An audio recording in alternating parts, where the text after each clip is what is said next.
Madame, monsieur, bonjour ou bonsoir, ça dépend où est-ce que vous êtes et vous êtes en train de nous suivre sur cette belle planète qui nous unit tous. Soyez les bienvenus parmi nous aujourd'hui en cette excellente conférence qui traite d'une thématique des plus importantes, à savoir la coopération sud-sud, ou ce qu'on aime appeler les triple A, à savoir l'Amérique latine, l'Afrique et l'Asie. Une conférence de premier ordre, de premier rang, de haut niveau, de par son thème, mais certainement de par le haut niveau des différents panélistes qui nous honorent de leur présence. Son Excellence, Madame Carola Ramon, qui est députée ministre des Affaires étrangères d'un pays ami qui est la République d'Argentine. Son Excellence, Monsieur Martin Ziguele, ancien Premier ministre de la République centrafricaine. Bienvenue parmi nous, chers frères. Son Excellence, Monsieur Laurent Merci Lamotte, beaucoup. ancien Premier ministre de Haïti. Cher ami, toujours un honneur de vous avoir parmi nous, un réel plaisir. Et son Excellence, Monsieur Youssouf Amrani, ambassadeur de Sa Majesté le roi Mohamed VI en Afrique du Sud. Soyez le bienvenu, Sir Amrani également. Donc, je tiens à féliciter mon cher ami Ibrahim Fassil Ferri, président de l'Institut Amadeus, pour cette belle continuité des succès année après année de ces Med-Days et pour ce bel état d'esprit et esprit de famille qu'il a su bâtir autour de ces Med-Days au service des problématiques de l'Afrique, au service des problématiques du Sud et de la coopération Sud-Sud. Alors, on s'excuse pour le retard et justement pour nous excuser, on partage avec vous une information. Aujourd'hui, on est en train de fêter une belle date, un anniversaire. Chaque 12 novembre, nous commémorons la date en fait de l'adhésion du Royaume du Maroc à l'ONU, un certain 12 novembre 1956, une décision souveraine prise en son temps par feu Sa Majesté le roi Mohamed V et symbolique justement de cette participation active du Royaume du Maroc à concrètement en fait à remplir en fait la mission internationale s'il vous plaît à remplir justement ces engagements internationaux, à contribuer d'une manière active au service de la communauté internationale sur plusieurs fronts. Comme vous le savez, les casques bleus marocains ont servi sous l'étendard de l'ONU, sous 4 continents, l'Amérique latine, bien sûr notre cher continent, l'Afrique, l'Asie, mais aussi l'Europe, qui continue de servir en ce moment même en 2 pays africains frères, à savoir la République centrafricaine et la RDC, à des opérations de maintien de la paix, à des opérations de maintien de la sécurité, mais également à l'amélioration des conditions de vie de nos chers frères en fait issus de ces pays. Le Royaume du Maroc a toujours été en fait un partenaire de premier rang et de premier ordre au service justement du continent, de son continent, de notre continent qui est l'Afrique, d'une paix durable dans l'Afrique, mais aussi d'une prospérité pour tous. Le Royaume du Maroc est connu pour être un fervent défenseur du multilatéralisme et de la coopération sud-sud, partenaire sur plusieurs dossiers stratégiques, celui de l'environnement, celui aussi en fait du statut de la femme, de la défense en fait des intérêts justement de tous les pays du Sud. Alors aujourd'hui, en votre nom et en déclarant justement cette session ouverte, j'ai envie de poser un ensemble de questions parce que la problématique de la coopération du Sud ne date pas d'hier et elle continuera en fait à être là, à être présente sur toutes les tables internationales. Mais ce qui change, c'est le contexte. Nous sommes dans un contexte de pandémie mondiale qui à la fois exige une riposte internationale. Aucun pays tout seul et indépendamment ne peut, à l'exception de quelques rares pays, ne peut en fait s'en sortir tout seul. Donc, on a besoin de coopérer la main dans la main.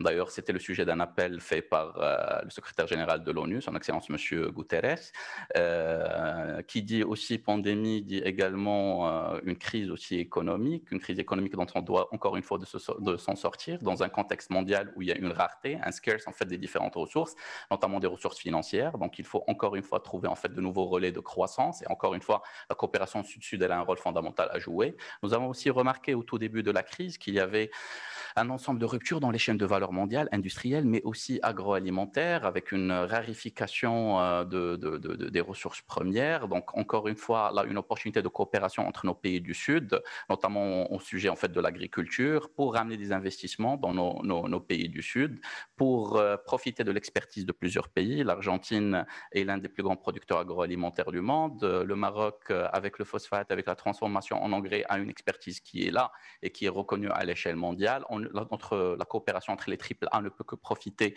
à nos populations et à nos peuples respectifs. Il y a la problématique aussi du réchauffement climatique qui a en fait un impact qui est réel.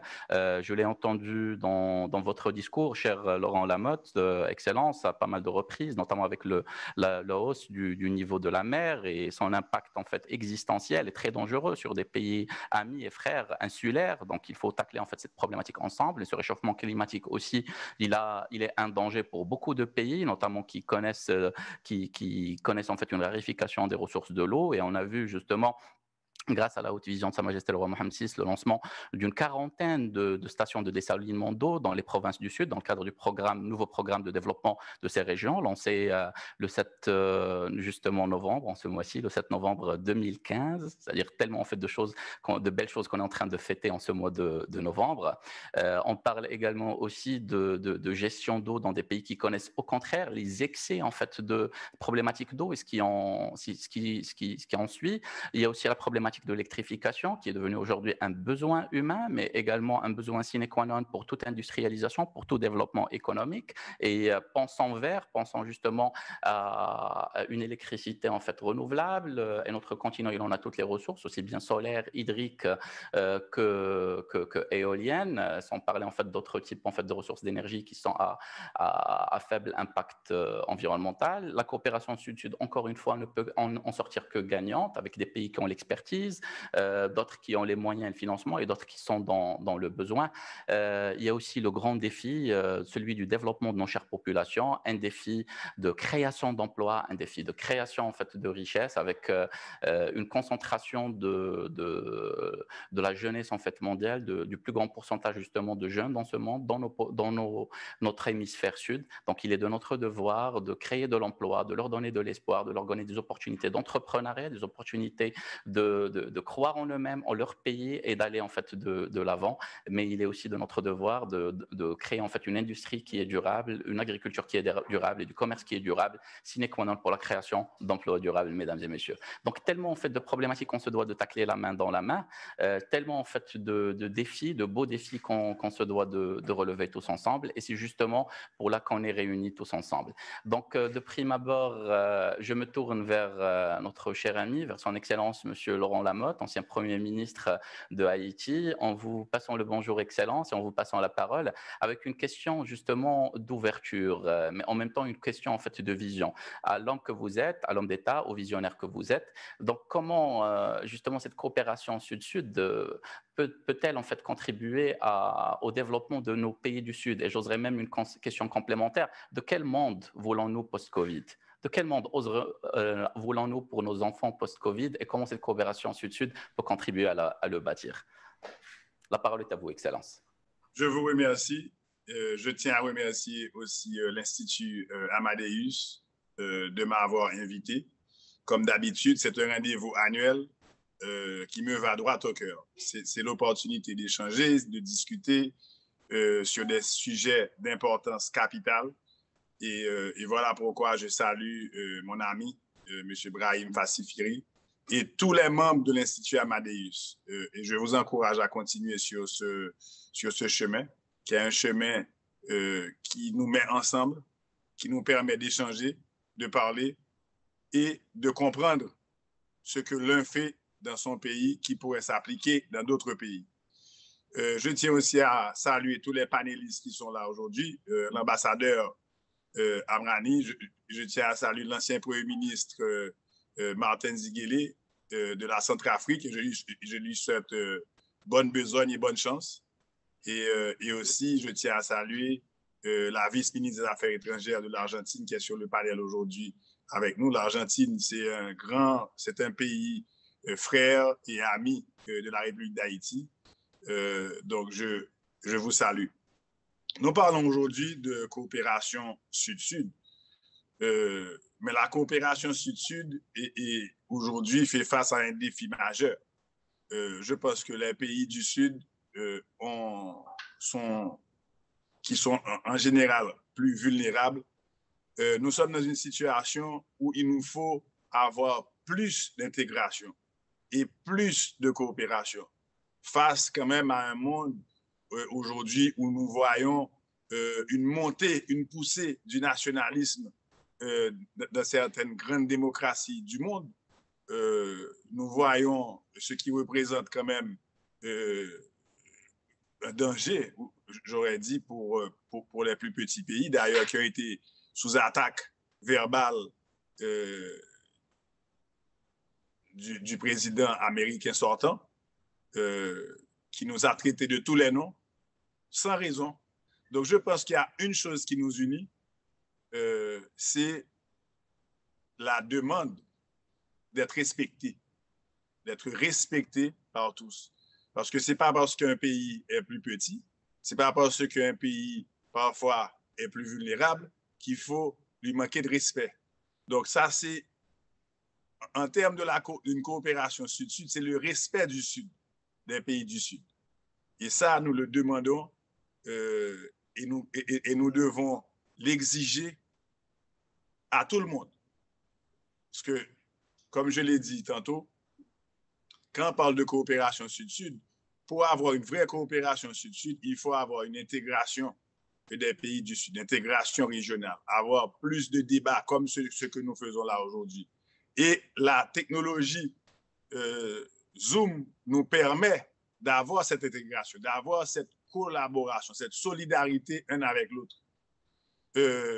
Nous voyons aussi que le deuxième grand défi, c'est le défi économique, parce que les pays du Sud ont été frappés dur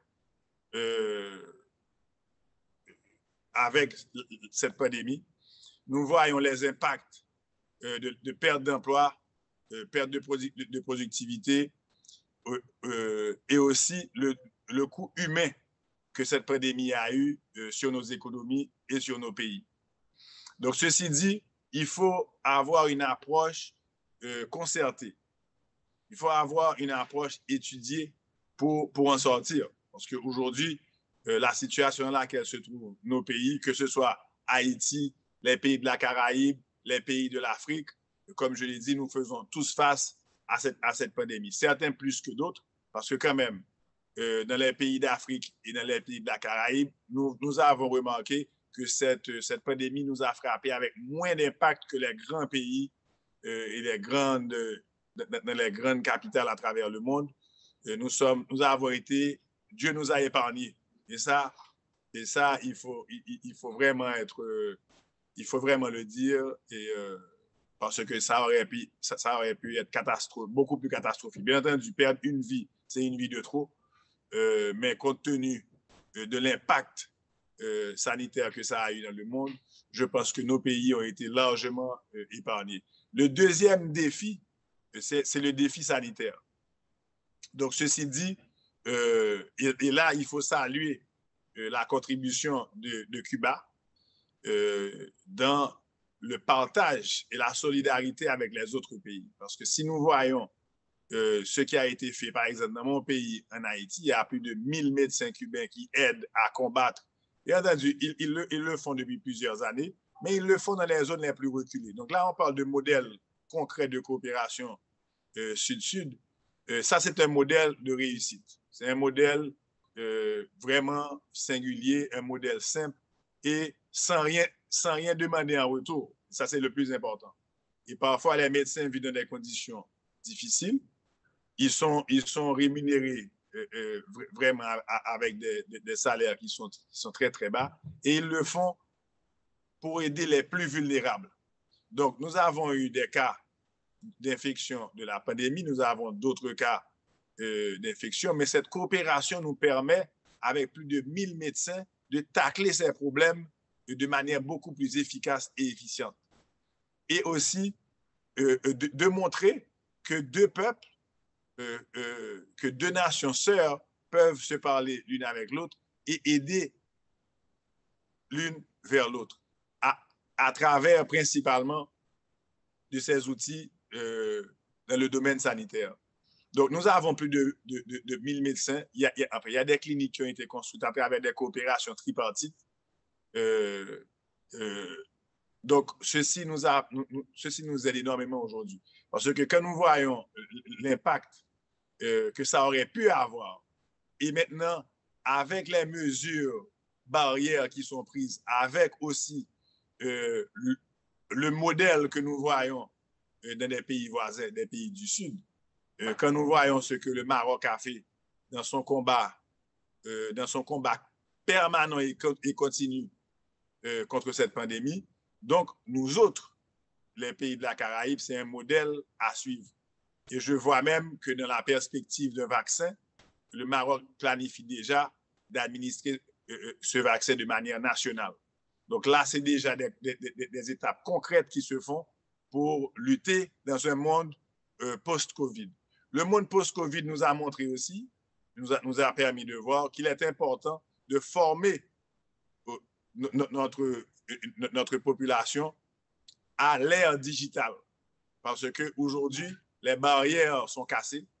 Aujourd'hui, il n'y a pratiquement plus de barrières. Il n'y a rien qui nous divise. Mais il faut avoir une population, il faut avoir la force laborale entraînée d'une manière à bénéficier du tsunami de data que nous allons vivre aujourd'hui. Il va y avoir un tsunami parce qu'avec cette casse, avec le fait qu'il n'y ait plus de barrières, avec le fait que nous vivons dans un monde qui est totalement digitalisé, mais il faut que nos enfants, il faut que nos écoles apprennent déjà le coding, donc la programmation. Il faut que nos enfants, déjà, dans les écoles les plus reculées, puissent utiliser des outils technologiques et soient formés de manière à avoir la formation digitale. Donc, ceci dit, ça ne sera pas facile. Ça va être très compliqué. Mais on n'a pas le choix. Parce que c'est la chance à prendre ou sinon ce serait la chance qui passe. Parce que nous avons l'opportunité, dans nos pays, de bénéficier et de participer dans cette révolution digitale qui se fait à travers le monde et dans ce tsunami de data qui explose aujourd'hui. Effectivement, non pas pour vous interrompre, mais dans la continuité de ce que vous dites si bien, vous avez mentionné la digitalisation et justement comment la crise pandémique elle a contribué à une évolution positive en fait de la digitalisation de nos administrations, de nos entreprises et en faire en fait un vecteur de développement. Et vous avez aussi parlé de cette solution sanitaire où le Maroc justement est pionnier et pas plus tard en fait que le lundi dernier, et sur haute instruction royale. Et comme vous avez si bien dit, justement, une nouvelle campagne de vaccination va être lancée sur tout le territoire, dans les 12 régions composant en fait le Royaume du Maroc, et où le Maroc est pionnier. Et il y a quelques semaines, justement, aussi, il y a eu cette discussion entre notre souverain, Sa Majesté le roi Mohammed VI, téléphonique, et avec son Excellence président Xi Jinping, au sujet, justement, de trouver des solutions contingentes, non seulement pour le Maroc uniquement et la Chine, mais aussi pour le continent africain. C'est-à-dire, on a besoin, justement, de chefs d'État, on a besoin d'initiatives qui sont prises par des leaders, comme c'est le cas ici, non seulement pour nos pays respectifs, mais aussi pour notre continent. Comment peut-on, là c'était le cas par rapport à la solution sanitaire, là c'était le cas par rapport au vaccin, comment peut-on en fait penser à une solution entre pays du Sud, entre ces triple A, justement, pour avancer sur des points tels que la technologie. Concrètement, un projet en fait que vous avez en tête et qu'on pourrait justement inspirer le public pour là-dessus. Bon, ça c'est une excellente question. Et ce que je pourrais dire aussi, c'est qu'il y a cette crise du Covid nous a montré une chose de très importante, qu'il faut dépendre de nous-mêmes, de ne pas trop compter sur les trop grands pays, parce qu'en cas de crise, on voit ce qui se passe. C'est que quand ils ont des médicaments, les médicaments sont principalement réquisitionnés pour servir leur population. Donc nous autres, comme plus petits pays, et les pays du Sud, on passe en second rang. Donc ceci nous force à nous mettre ensemble et à développer ensemble des solutions. Et c'est peut-être dur de le dire, mais ça a été peut-être nécessaire, ça a été un pas nécessaire pour nous montrer qu'il faut dépendre, on peut dépendre d'un autre pays qui comprend nos réalités, mais dépendre d'un pays qui ne comprend pas les réalités du pays du Sud, c'est une démarche très, très, très compliquée, très sensible. Et comme vous l'avez bien dit, le Maroc et la Chine se mettent ensemble pour aider leur population. Et je pense, moi, que d'autres pays peuvent suivre, que ce soit des pays d'Afrique, que ce soit des pays de la Caraïbe, que ce soit des pays de l'Asie, parce qu'il va avoir très certainement un défi de taille. C'est une fois que quand ce vaccin sera prêt, c'est maintenant qui aura la priorité. Combien de vaccins ils pourront faire en combien de temps? Et comment est-ce que ça va arriver à nos pays? La distribution de ce vaccin. Et aussi le degré d'efficacité. Donc, il y a beaucoup de questions qui restent toujours ouvertes et sur lesquelles nous devons nous pencher à tous les niveaux. Mais l'essentiel, enfin, moi, je pense que le point essentiel, c'est que déjà, on voit, comme on parle, et le débat d'aujourd'hui, c'est le débat sur la coopération Sud-Sud. Et comment avoir un meilleur débat, un meilleur panel qu'avoir, d'ailleurs, le maître des le fait déjà. Nous avons l'ancien Premier ministre qui va nous donner la réalité de la situation en République centrafricaine. Nous avons l'Argentine qui va nous donner une perspective argentine de leur situation. Et nous avons aussi l'ambassadeur du Maroc en Afrique du Sud, que je salue d'ailleurs. Je sais que c'est une mission compliquée, mais combien exaltante que vous avez en Afrique du Sud.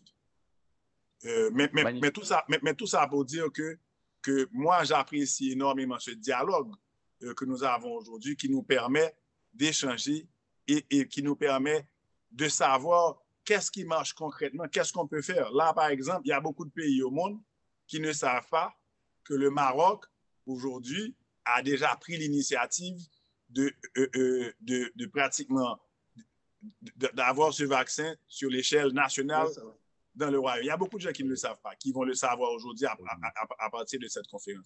Il y a beaucoup de gens non plus qui ne savaient pas tout ce que le Maroc avait fait dans le cadre de la lutte contre la pandémie. Et il y a beaucoup aussi de pays qui ne savent pas qu'en Haïti aussi, nous avons eu, quand j'étais Premier ministre, j'ai dû faire face à un des pires problèmes sanitaires de l'histoire de l'humanité. On a eu plus d'1 million de gens infectés, avec le choléra. Nous avons eu plus de 8 à 10 000 morts, et tout ceci dans l'espace de quelques mois. Ouais. Et en tout, votre fondation Excellence continue à faire encore de belles choses. Je suis de près vos publications. La fondation Lamotte continue à faire de belles choses pour les Haïtiens. Oui, nous avons plusieurs programmes dans les écoles. Nous avons construit une école que nous supportons. Nous sommes justement dans la réponse sanitaire au Covid. Nous avons des différentes cliniques mobiles. Nous sommes dans l'éducation.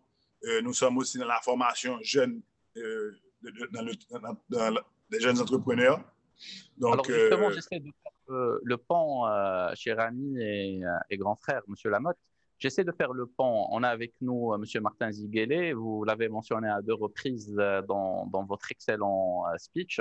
Il y a tellement en fait de défis aujourd'hui, mais on le sait tous, quand il y a des besoins communs, des besoins aussi importants et aussi drastiques, il y a besoin aussi de ressources importantes. Et justement, il se fait que les ressources, notamment financières, sont de plus en plus rares en cette période de crise.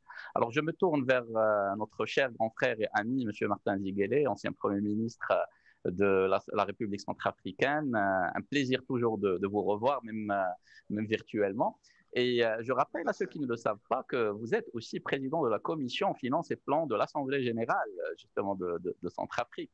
Et j'ai lu votre déclaration récemment. Donc, ma question, elle serait par rapport à cette intervention, à ce pont ouvert par M. Lamotte. Comment trouver en fait les ressources nécessaires pour rebâtir notre économie, pour rebâtir en fait notre prospérité et développement, et tout simplement déjà pour tacler la crise d'un point de vue sanitaire. Quand le monde aujourd'hui, où beaucoup de pays ont tourné le dos à l'Afrique, comment trouver en fait ces ressources, notamment dans le cadre de la coopération Sud-Sud? Excellence. Merci beaucoup. Je voudrais vous remercier également de m'avoir invité à ce panel de discussion. Je félicite mon frère Brahim Fassifiri pour avoir maintenu ce cadre d'échange qui nous réserve beaucoup de surprises parce que c'est en allant au Med Days à Casablanca que j'ai rencontré un certain Mankeur Ndiaye qui était alors ministre des Affaires étrangères du Sénégal. Et 5 ans après, il est le représentant spécial du secrétaire général des Nations Unies en République centrafricaine.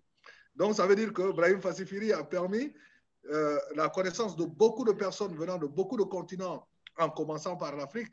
Et ça construit donc des relations qui peuvent être utiles dans des circonstances ou dans des situations auxquelles on ne pouvait pas s'attendre. Donc, on s'est vu à Mendez, on était dans un panel, on a discuté. 4 ans après, il représente les Nations Unies dans mon pays qui est en crise. Donc, merci pour avoir maintenu vivant ce vivier d'échange qui nous manque beaucoup. Et maintenant, pour revenir à votre question par rapport aux ressources qu'il faut mobiliser, je pense que le premier, à mon avis, le premier problème de l'Afrique ou de nos pays, ce n'est pas forcément les ressources financières d'abord. C'est de vraiment savoir précisément qu'est-ce qu'on veut faire et où est-ce qu'on veut aller. Et comme disait un philosophe grec, il n'y a pas de vent contraire pour celui qui sait là où il veut aller. Donner des milliards tout de suite à la République centrafricaine, mon pays, vous n'en ferez pas un pays développé au bout de 20 ans. Mais lorsque vous avez une idée précise de ce que nous pouvons faire en comptant d'abord sur nos propres forces, en comptant sur l'intégration sous-régionale, et en comptant, comme mon frère Laurent Labotte l'a dit tout à l'heure, sur l'intégration régionale, et en comptant maintenant sur la coopération des AAA, en ce moment-là, on trouvera les ressources.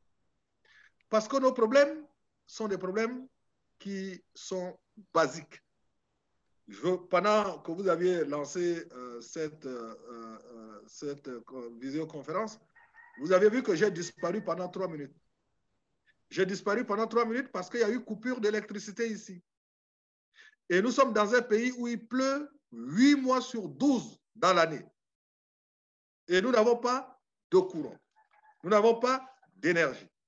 Et je sais qu'un pays comme l'Argentine, justement, dont une représentante est avec moi sur ce panel, je sais qu'un pays comme la Chine, des pays d'Asie, d'Afrique et d'Amérique latine ont maîtrisé l'énergie, au moins pour servir au développement. Parce que, comme je n'invente rien en disant que si nous n'avons pas l'eau, nous n'avons pas l'électricité, nous n'avons pas les infrastructures, on ne peut pas parler non plus de développement.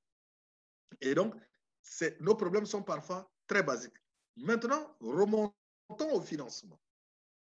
Je crois qu'aujourd'hui, le plus gros problème que nous avons, c'est la mobilisation de l'épargne, d'abord à l'intérieur de chacun de nos pays, la mobilisation de l'épargne dans chacun de nos pays, la mobilisation de l'épargne au niveau des sous-régions et la mobilisation de l'épargne sur le plan continental.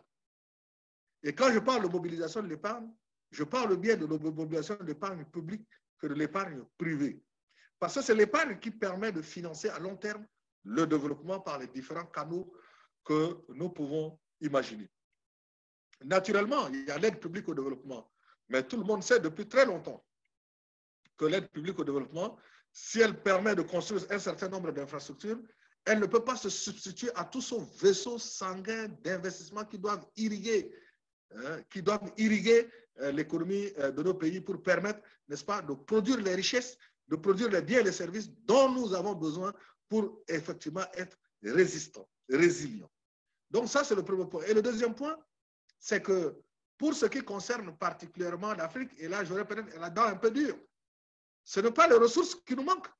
Si vous prenez un certain nombre de pays en Afrique, il y a eu même une overdose de ressources et tirée naturellement de l'énergie. La bonne question est de savoir, est-ce qu'au niveau de nos dispositifs d'intégration sous-régionale et régionale, on a mis en place des mécanismes qui permettent de loger ces ressources-là, même à titre de dépôt rémunéré, et que les pays qui ont besoin de ces ressources-là puissent y accéder à moindre coût pour financer le développement. Donc, je reviens encore une deuxième fois, je cite M. Lamotte, mon frère qui m'a précédé. Le problème, c'est un problème de solidarité en réalité. C'est un problème, à la base, un problème de solidarité. Nous ne pouvons pas nous en sortir pour ce qui concerne l'Afrique et ce qui concerne également les 3 autres continents si nous n'allons pas le plus loin possible dans l'intégration. L'intégration implique donc un bassin commun de ressources, un bassin commun de ressources, pas forcément financières, pas uniquement financières, pas exclusivement financières, je veux dire, mais même de ressources humaines. Il a cité le cas de Cuba, qui envoie des médecins à Haïti. Mais Cuba a envoyé des médecins en Italie. Cuba a envoyé des médecins en Belgique. Cuba a envoyé des médecins en Espagne. Pendant la crise, le pic de la dernière pic de coronavirus. Mais qui l'aurait cru il y a quelques années? Qui aurait pu croire il y a quelques années que Cuba aurait pu envoyer des médecins pour aller soigner des Italiens, des Belges, des Espagnols, c'est-à-dire les ressortissants des pays les plus industrialisés du monde? Cela est dû tout simplement au fait qu'il faut savoir dessiner des priorités. Et à mon avis, la première priorité, c'est la construction des ressources humaines. Formons les hommes et les femmes dans les domaines dont nous avons besoin. Je parle beaucoup plus de l'Afrique parce que j'ai honte de dire que je n'ai jamais mis pied en Amérique latine. Peut-être qu'un jour viendra où j'irai là-bas, mais je connais l'Amérique latine uniquement par la littérature, la télévision et les médias, si vous voulez. Mais je connais beaucoup plus l'Afrique. Un peu l'Asie. Et je crois que ce qui est important pour nous, c'est de définir d'abord les priorités en matière de ressources humaines, former les ressources dont nous avons besoin. Je vais encore prendre un exemple. Regardez mon pays, la République centrafricaine. Nous sommes 5 millions d'habitants. Nous avons moins de 20 professeurs agrégés. Il y a des spécialités de médecine où nous n'avons aucun médecin. Aucun. Après 60 ans d'indépendance. Ça veut dire que nous avons de l'ordre à mettre d'abord dans nos priorités. Parce qu'aujourd'hui, lorsqu'on affronte un problème comme le coronavirus, qui est un problème de santé publique, et hier, dans le vidéo que je faisais hier sur un autre panel, on a dit que, connaissant l'Afrique, ce n'est pas la dernière pandémie. Il y en aura d'autres. Parce que hier, il y a eu l'Ebola. Aujourd'hui, il y a le Covid-19. Demain, il y en aura peut-être d'autres. Peut-être que les leçons que nous devons tirer, c'est de mobiliser les ressources que nous pouvons avoir déjà en interne pour former des spécialistes, pour faire de la prévision ou de la faire réfléchir à ce qui peut nous arriver en matière de santé publique. C'est d'abord ça, puisqu'il faut que nous soyons vivants pour penser au développement. Et deuxième chose, comme je l'avais dit, pousser l'intégration, renforcer la solidarité pour que les pays qui sont en surplus de ressources, parce que c'est des pays qui produisent du pétrole, et il y en a beaucoup en Afrique, il y en a beaucoup en Afrique qui ont beaucoup d'argent, qui placent dans des pays qui n'ont pas forcément besoin de ces ressources-là immédiatement. Donc, il faut inventer une autre forme de solidarité. Et le troisième élément, catalyseur, c'est la technicité des ressortissants des pays comme le Maroc, qui, avec l'Agence de coopération internationale, qui a fait un excellent travail, qui a formé une génération de cadres, même pour mon pays, la République centrafricaine. C'est-à-dire que nous avons à côté de nous des pays frères qui ont une expertise en matière de formation de ressources humaines, en matière d'organisation de la vie économique, de la vie administrative, etc., et qui peuvent beaucoup nous aider pour avoir un cap, pour faire le petit saut. Je ne dirais pas le saut de grenouille, parce que peut-être que par rapport à la taille d'une grenouille, le saut de grenouille est très grand, mais à faire les petits pas qu'il faut pour avancer et devenir de plus en plus résistant. Il s'agit de cela. Parfois, big is not beautiful. Parfois, small is beautiful. Et je pense que, selon la taille des pays, il y a des gens qui peuvent faire le marathon, il y en a d'autres qui peuvent marcher à pied uniquement, et les dispositifs pour les aider peuvent exister, mais cela relève de la volonté d'être ensemble, de la volonté d'être solidaire. Vous voyez, la leçon que moi je tire en étant au centre de l'Afrique ici, à équidistance du Cap et à équidistance de la Méditerranée, à équidistance de l'Atlantique et à l'équidistance de l'océan, la leçon qu'on en tire, c'est que lorsque l'humanité fait face à un drame grave, la première réaction, c'est peut-être la peur, mais la deuxième réaction, c'est de savoir, est-ce que ce que nous dépensons comme argent pour tout ce que nous faisons aujourd'hui, est-ce que c'est utile? Est-ce que c'est utile à la vie digne de l'être humain? Et on verra qu'on s'investit beaucoup dans le superfétatoire ou même dans l'accessoire, alors que l'essentiel, on ne trouve jamais les ressources pour mobiliser sur l'essentiel, mais on trouvera les ressources pour continuer les recherches dans le nucléaire militaire, dans l'armement militaire, dans ceci, dans cela. Donc, c'est une question de volonté politique, parce que le coronavirus nous a appris que lorsque nous négligeons une frange de l'humanité, nous négligeons un certain nombre de choses, le retour de la manivelle frappe tout le monde indistinctement. Lorsque vous regardez les choses à cette échelle-là, trouver des ressources n'est pas difficile. C'est une question de volonté. Je vous remercie. C'est moi qui vous remercie. Je vous ai écouté et nous vous avons tous écouté avec beaucoup d'intérêt l'homme d'État, l'homme avec le grand H aussi déjà, le penseur, l'homme d'État et aussi en fait l'homme expérimenté, le grand politicien que vous êtes. Donc c'est un réel plaisir de vous écouter comme toujours et j'ai l'impression que vous étiez parmi nous hier dans justement la conférence qu'on nous eut mais qui était dédiée au développement de l'Afrique et on a parlé de cette nécessité de bâtir d'une manière pyramidale, une pyramide qui est inversée autour de projets qui sont concrets, qui constituent aujourd'hui un besoin réel et contingent pour notre continent. Nous parlions de cette notion de sécurité alimentaire et peut-être en fait que je vais interpeller Madame Ramon là-dessus et avec toutes les opportunités qu'offre l'agriculture dans notre continent, riche en femmes et hommes d'abord, parce que notre principale richesse, c'est notre richesse humaine, riche en terres fertiles, riche en besoins aussi et malheureusement, beaucoup de nos pays sont encore importateurs de denrées alimentaires et ils ont connu en fait un manque qui était cruel de ces denrées au début de la crise. Un bon nombre des produits que nous importons aujourd'hui sont des produits que nous pouvons produire à l'échelle de nos pays, à l'échelle de nos sous-régions, à l'échelle de nos continents, à l'échelle d'une coopération sud-sud et pourtant on continue à les importer. Même quand il y a un substitut local, il faut se poser des questions existentielles par rapport à cela, surtout quand nous souffrons d'un déficit quasiment chronique dans nos pays du Sud de la balance des paiements, qu'on s'endette en dollars, mais que nos rentrées sont essentiellement en euros. Je parle de certains de nos pays en fait africains. Donc, même quand on fait de l'argent, cet argent, on a besoin d'un autre pour rembourser en fait nos dettes. Donc, comment être exportateur, comment diversifier nos ressources économiques quand et créer plus de valeur locale, si importante aujourd'hui pour notre développement, pour la création d'emplois, une problématique d'électricité qui est réelle et qui est permanente. Et vous l'avez si bien dit. D'ailleurs, dans mon introduction, je parlais de développer des solutions adaptées aux besoins de l'Afrique, des smart grids adaptés aux besoins de l'Afrique, qui reprennent en fait la présence de ressources primaires dans les pays où il y a en fait des rivières, des solutions hydriques, dans les pays où il y a des éoliennes, des solutions du vent, des solutions en fait à base d'éoliennes, le soleil pour les pays où il y a le soleil. Donc, il y a tellement en fait de besoins qui sont là, mais qui doivent être ingénieurs par une réflexion adaptée au Sud, une réflexion où il n'y a pas une abondance de ressources, où il y a au contraire un besoin d'optimiser nos ressources. D'accord? Donc, ça, c'est très fondamental. Merci beaucoup, Excellence. Merci d'avoir mis déjà en fait le cheval avant la charrette, c'est-à-dire pensant à où est-ce qu'on est, où est-ce qu'on souhaite aller, et de là, en fait, de quelles ressources on a besoin pour atteindre cet objectif, la main dans la main. Et j'insiste sur cette importance de bâtir des élites du Sud qui ont confiance en eux-mêmes, qui ont confiance en cette coopération et qui n'ont pas justement de complexe d'infériorité par rapport au Nord. On a la capacité de bâtir nos nations, on a la capacité d'aller vers l'avant de manière ambitieuse et respectueuse. Merci beaucoup, Excellent. Je me permettrai de revenir vers vous incessamment pour une deuxième question. Et I'm going to switch to English. So in order actually to welcome Her Excellency, Mrs. Carola Ramon, Deputy Minister of the Argentinian Republic, Deputy Minister of Foreign Affairs. Mrs. Ramon, siempre un placer. Bienvenida con nosotros. Con sus permiso, vamos a hablar de inglés para incluir todo el público. So I will be speaking in English as we agreed in order actually to have all the public actually following us. You are the representative today of Argentina. You are also today the representative of America and South America, actually, precisely. I would like actually to make a zoom while asking you still the question: what's for you actually the priorities of this South-South cooperation? Because we have been talking about that for years.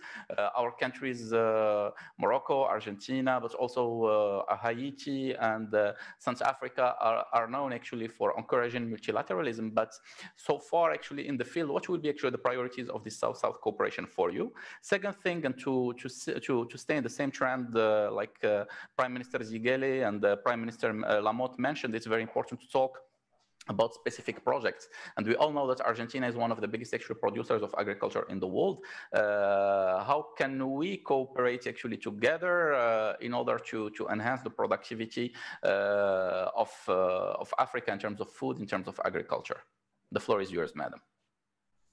Thank you very much, and thanks Institute Amadeus for the very kind invitation to participate once again in this forum, especially to Brahim Fasifiri. I have very fond memories of last year's forum, and it's a shame that we can't be face to face, but hopefully next year we will. I will be addressing your questions with actually a double hat. On the one hand, as you mentioned, I'm Undersecretary of Multilateral and Bilateral Economic Negotiations, but on the other hand, I'm also part of the Argentine Council of Foreign Affairs, so I'm going to answer both as a government official and as a think tank member, if I may. And I think when one speaks about cooperation, the first thing we have to do is to define cooperation exactly. And when one looks to the definition of cooperation, the actual definition is working together towards one end or the same ends. So, which is a very simple definition and a very simple reply, is actually a lot more complex than that, because then we have the question of, do we all have the same end? Do we all want the same goal? And secondly, how can we work together? And what are the mechanisms that allow us to work together better and more efficiently? And that's not as simple as the definition might suggest at first look. So I think for countries in Africa and Latin America and Southeast Asia, the goal is very clear. We all have the same goal, is economic development, albeit we have different starting points, but the goal by and large is the same. But the problem is the mechanisms and how we work together to make it more efficient. And particularly in these COVID times, that makes things a lot more challenging, as the other panelists have well explained. And I'd like to focus on 4 lessons that I think the pandemic has left us, which I hope that in the future will guide the world in this post-COVID time. I think they're very important, particularly for us developing countries. The first one is the realization of exactly how interconnected we are. This is not the first pandemic that the world is suffering, and certainly won't be the last one, but it's the first one that happens in a context of interconnectivity. And we realize exactly how truly global the world has become. And because of this, I think we realize, as the previous panelists have mentioned, we have realized the power of globalization and the power of solidarity. And we really have to work upon that, strengthening those concepts. The second realization is how important cooperation, and in the sense of, here again, I go back to the definition of working together, really is. We've seen it inside each country and between countries, how important cooperating is. We've done it, each of us at an individual level in each of our countries. We have been cooperating with each other, working together to stop the spread of the pandemic. We've been wearing face masks, we've been doing social distancing, things that are good for us individuals, but also reflect on our peers. And regarding us as countries, we've been working together to make the flow of goods uninterrupted, and to make particularly the flow of fundamental and essentials like medicines and essential foodstuff. So we have to take this idea of cooperation, of working together, to reinforce the role of multilateral institutions that has been so weakened in the last couple of years. Last year, we were all talking about the crisis of multilateralism. I think nowadays we realize that's never been more important than now. We really, really have to reinforce multilateralism. As you mentioned at the beginning, the United Nations, when you look at the United Nations Charter, it's 75 years old, but it's still very modern, it's still very valid. We need to reform some of these organizations, but certainly the principles and the values they uphold remain valid, and we need to rely on those more than ever. The third realization is the role of the government. We have realized during this pandemic that the market in itself cannot on its own solve absolutely everything, and the role of the government is essential, particularly for having efficient public policies and to make strategy and to think ahead, especially, and this is more crucial for us developing countries. We need to support those most vulnerable, micros, medium and small enterprises, informal sectors. We really have to create some safety nets, and that the governments are the only ones capable of doing this and making strategy and thinking ahead. And the fourth realization that's already been mentioned by the previous panelists is access to technology.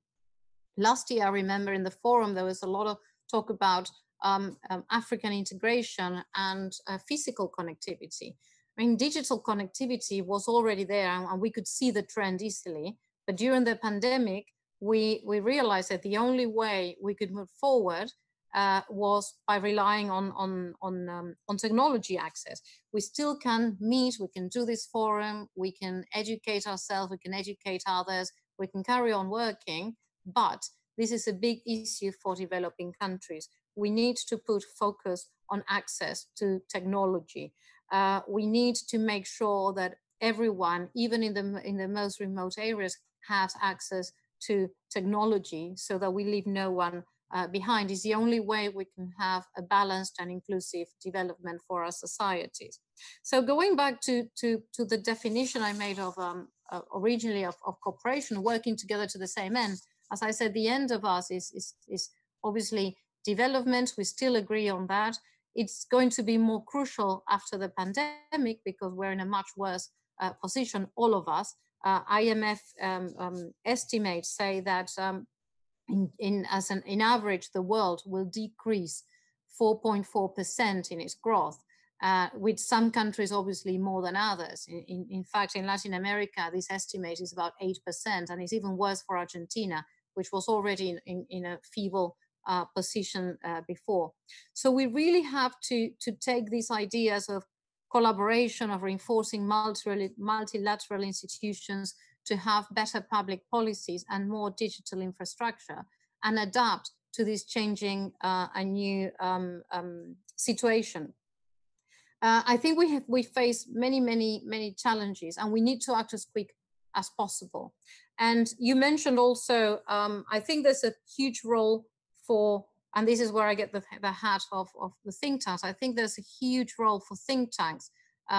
Think tanks, the mandate is to connect people and to reflect. And I think this is very necessary in this day and age, particularly to feed government officials and the private sector and to join and create strategy together.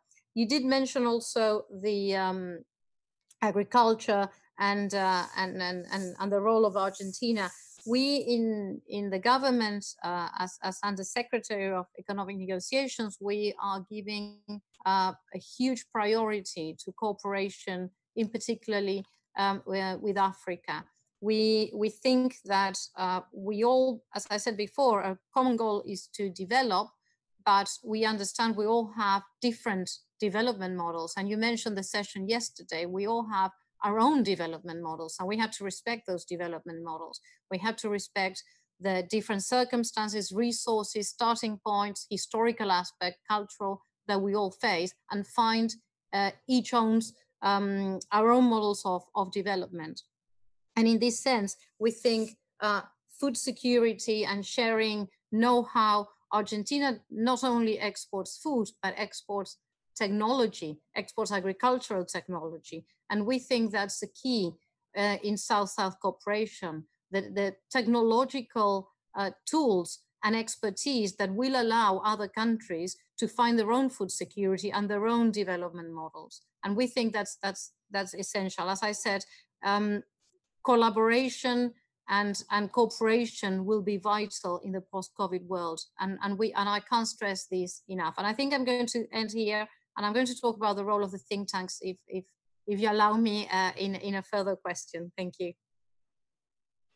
With great pleasure. You're actually part of the family, and this is your actually event as well, and your conference as well.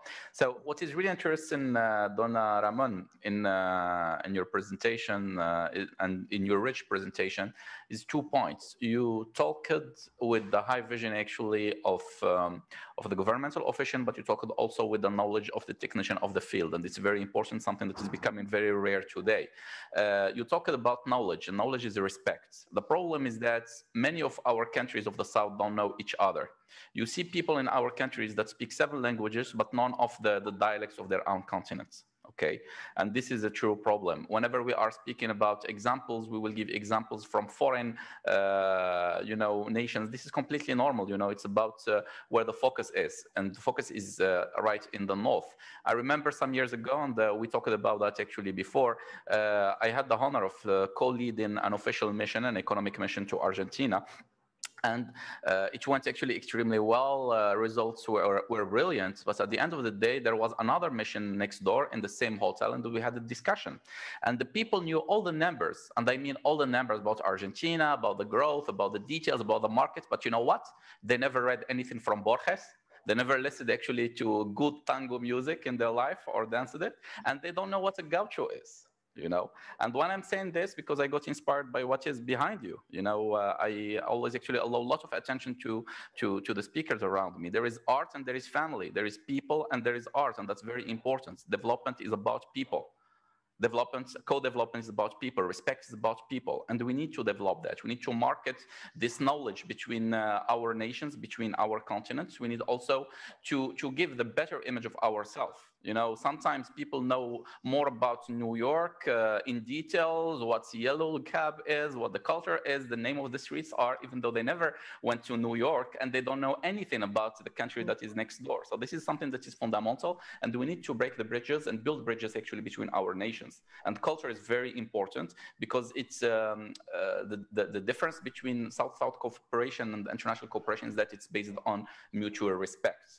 We go from the same basis and we want interest for all of us.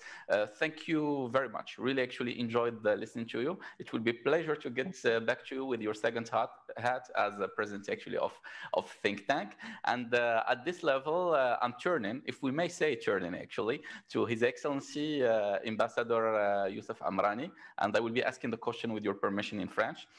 Donc, Excellence, un plaisir déjà de vous avoir parmi nous aujourd'hui. Vous êtes l'ambassadeur de Sa Majesté, le roi Mohammed VI, que Dieu l'assiste, en Afrique du Sud. Vous avez été aussi ministre délégué aux Affaires étrangères. Vous êtes un haut diplomate en fait national, très expérimenté. Et de par votre riche carrière, vous avez eu, je dirais, la chance, si vous me le permettez, de travailler dans plusieurs postes dans nos pays du Sud, aussi bien en Amérique latine qu'en Afrique. Quel serait justement l'usufruit justement de cette belle et riche expérience?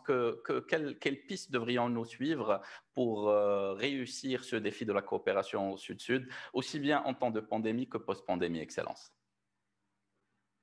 Well, thank you very much. I will speak in English because I agreed with Brahim Fassi-Fihri that I should make my intervention in English because so everybody can. Pleasure. Yeah. Before answering your question, really, as I am the last speaker, I think everything has a say. But for me, what I want to share with you is two or three ideas. First, I think that COVID-19 should be and must be a major geopolitical turning point. And I will speak from a Moroccan and an African perspective towards development and prosperity. These are the main issues. For that, we need leadership, we need vision, and we need commitment. And I think maybe Mr. Lamotte was saying that a country alone cannot face these challenges. We need to work together, we need to sit down together and to plan together to move forward. So, a responsible, concerted, and continental management of the pandemic is decisive and crucial because the pandemic will continue in the next years. We must, and my friend Carola was saying that, I had the chance to give a conference when I was minister in Buenos Aires, in your institution, in your think tank, in CARI, in Centro Argentino de Relaciones Internacionales. We must grab all these issues at stake and keep track with our ambitions and aspirations. It was said by the moderator, our economies have been impacted, our growth perspectives slowed down, and our health systems put under considerable strain. But what we need, in fact, is courage. And courage should always guide our actions. And humanity should be at the center of our priorities. And this is something that King Mohammed VI put in his priorities when managing the crisis in Morocco. Some ideas, very important ideas, was put forward by the former speaker. I think we took a lot of solidarity and unity. I agree completely with these ideas. I think as long as unity prevails of a division, solidarity over egoism, and lucidity over outdated division, we move forward. So we need to step our effort within the African, and it was said in the case of Latin America, speak with voice to shape and influence the international decision-making process. And Carola, I will come back again what you have said about the crisis of the multilateralism and how we should tackle now the new globalization models.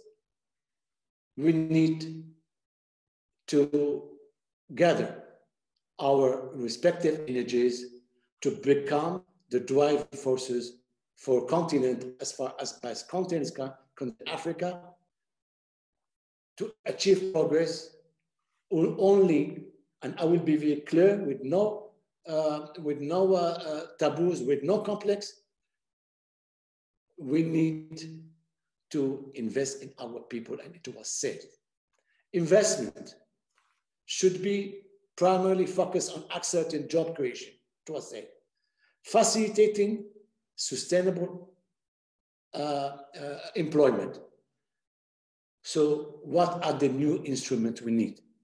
The topic today is cooperation, self-cooperation, regional integration, and this is, I think, it's important. And it was said before, this connection, and according to my experience in Latin America, I served in 3 countries of Latin America, in Mexico, Chile, and Colombia, and your example is very good as far as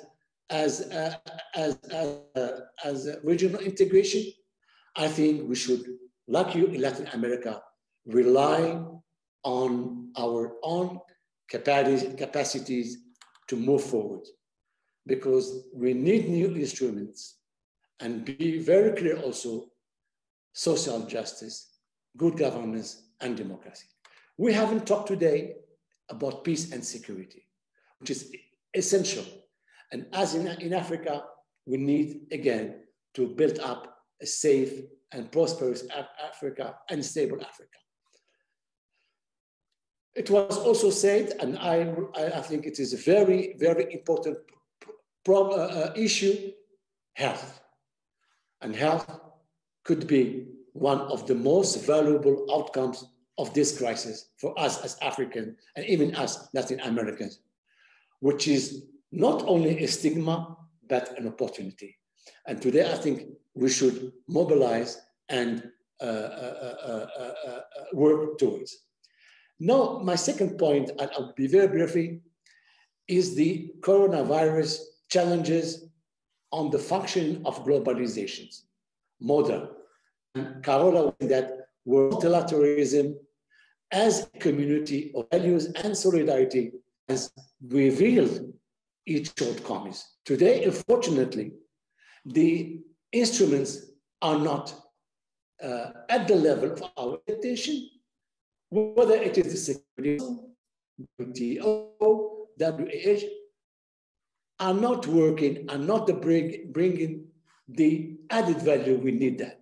And I think we need therefore to promote new models of development in our country, but also at the level of continent. And let me talk again now about one and response that I learned also, because the moderator has asked me to speak about my experience in Latin America and my experience now in Africa. I think regional integration schemes are essential. Unfortunately, at the level of our region, at the level of the Maghreb is not working because of political discrepancies. But I think the experience of Latin America, whether it's Mercosur, Comunidad Andina, it's an example for us. And even in Africa, like ECOWAS, is an example how to work together, to face the challenges together, and to build up strong and economic integration schemes. So regional integration, cooperation, South-South cooperation are essential. I will finish by the concept that was then of solidarity, and I will add empathy. And I think I would like to remind you of the initiative that has been taken. We are not a big country. We are not a rich country, but we have leadership who is driven by this sympathy and empathy towards its brotherhood in Africa. The Prime Minister was talking about the work of the Agence Marocaine de Coopération Internationale. I will give one example. In the middle of the crisis, His Majesty took the lead and took an initiative to support and work with more than 20 African sisterly countries in their national effort and sovereign endeavors to fight the COVID-19 pandemic. This confirms our commitment towards this kind of cooperation, towards Africa. Of course, it was masks, hydroalcoholic gels, and other medicine required to stop or to curb the spread of coronavirus. And this example for Moroccan planes or all over Africa, we had ambassador to be engaged, shows that we should continuously join our efforts to face any challenges. So, dear friend moderator, your question, I think cooperation is essential. We should share the same values, democracy, good governance. These elements are essential to build a safe and prosperous Africa. Regional integration schemes are important, of course. So I think I will finish by saying I'm talking as a diplomat, and Carola was trying to speak about the think tanks. I will speak about the importance of the soft power in diplomacy will increase, particularly in its scientific and technologies aspects. Innovation, it was said by Mr. Lamotte brilliantly, innovation will become a tool and a goal in geopolitical and geostrategic issues. Now, as a diplomat, people think we are going to disappear. We are not going to disappear as diplomats indeed. Our role will be what? We will have a broadened spectrum to, of course, to interact with new players, NGOs, think tanks, and so on. But I think what would be important is how to review this international system that is lacking of coherence, lacking of effectivity. And I think that from our perspective, we should review all the Bretton Woods institution, G20, EU. So we have to, in this new configuration of a world that we have to build, because I think it was an opportunity for us as diplomats to understand, or the COVID was an opportunity for us to change our tools. Now I can work from home. I can use technology. I was, on a very important political issues, I was obliged to make a démarche, a diplomatic démarche by Zoom. Imagine on a difficult issue how we could, but I think now we have learned, and we have to adapt to this new environment. So it is up to us, and I was speaking as Africans, to always look to the future of this, of our continent with hope. We need, and I will finish by that, to federate our identities.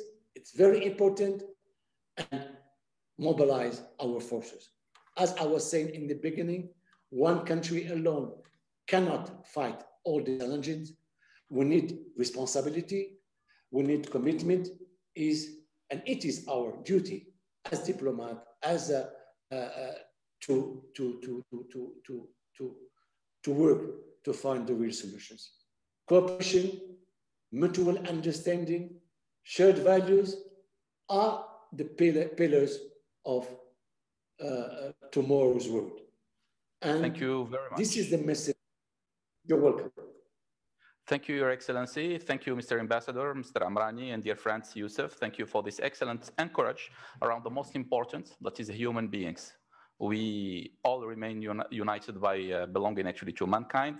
And whenever we're talking about mankind, we're talking about values actually of common respect, values actually of common prosperity and continuous peace. Thank you also for this look into the future, which is really important, a future actually that we need to tackle with a lot of care, because it will be a dispatched future, a future that is no more centralized, not just actually because of the fact that multipolarity is becoming something visible and already concrete in the field, but because power is no more alone between the hands of governments, but also between the hands of the economic sector, between the hands of thinkers, between the hands of many influencers. It's very important actually to care about that, to tackle actually the new world as it is, in order to contribute to build a better one.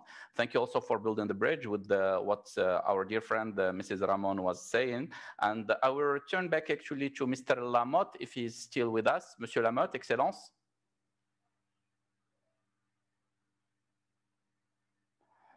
Si Monsieur Lamotte n'est pas là... Non, je suis là, je suis là. Magnifique, très cher, magnifique. Vous êtes de toute façon, vous êtes toujours présent dans nos esprits et dans nos cœurs. Vous m'envoyez ravi. Dans la continuité de ce que vous disiez tout à l'heure, et on l'a vu enfin dans les différentes interventions, aussi bien celle de Premier ministre Zegele, de Madame Ramon, Deputy Minister of Foreign Affairs, de Monsieur Amrani, ambassadeur de Sa Majesté en Afrique du Sud, et il y a quelque part en fait cette notion d'opportunité, mais aussi en même temps cadrée de menace, cette notion d'urgence. On se doit de tacler les opportunités créées quelque part par le Covid de manière immédiate, avec beaucoup de vision, avec beaucoup de leadership, pour ne pas laisser ce window de shot, ce window de screen. Donc, comment le faire justement à une échelle des pays du Sud? Bon, moi, mon point là-dessus, c'est que nous sommes dans une situation... Est-ce que vous voulez que je le fasse en français ou en anglais? Parce que j'ai parlé en français tout à l'heure. Franchement, c'est comme vous voulez, en français et en anglais. D'ailleurs, j'en profite aussi pour annoncer l'arrivée de Si Mohamed Mtkal, son Excellence l'ambassadeur directeur général de l'AMCI. Justement, M. Zegele remerciait l'AMCI tout à l'heure, donc voilà. Et c'était mentionné aussi dans le discours de Si Amrani. L'AMCI qui contribue depuis des années et des décennies justement au renforcement de ce partenariat en Afrique et partout dans le Sud. Donc, quand vous voulez, en anglais ou en français, à votre convenance, Monsieur le Premier ministre. Bon, premièrement, je tiens à remercier son Excellence, M. Mtkal, qui est avec nous. D'ailleurs, c'est un grand ami des pays de la Caraïbe, de la CARICOM. Et je profite aussi pour le saluer au nom de la République d'Haïti, qui est, enfin, comme le président Jovenel Moïse est un grand ami du Royaume du Maroc. Donc, salutations d'Haïti pour vous, Monsieur l'ambassadeur. Et Monsieur l'ambassadeur, je vois que le Maroc aussi fait beaucoup, a une coopération très active en Afrique et surtout avec certaines interventions ponctuelles en Afrique post-Covid. Donc, je vous invite aussi à penser au pays de la CARICOM. Donc, je profite de l'occasion pour attirer votre attention là-dessus. Donc, pour répondre à la question, nous sommes dans une situation aujourd'hui qui est très sensible. Nous sommes dans une situation très sensible.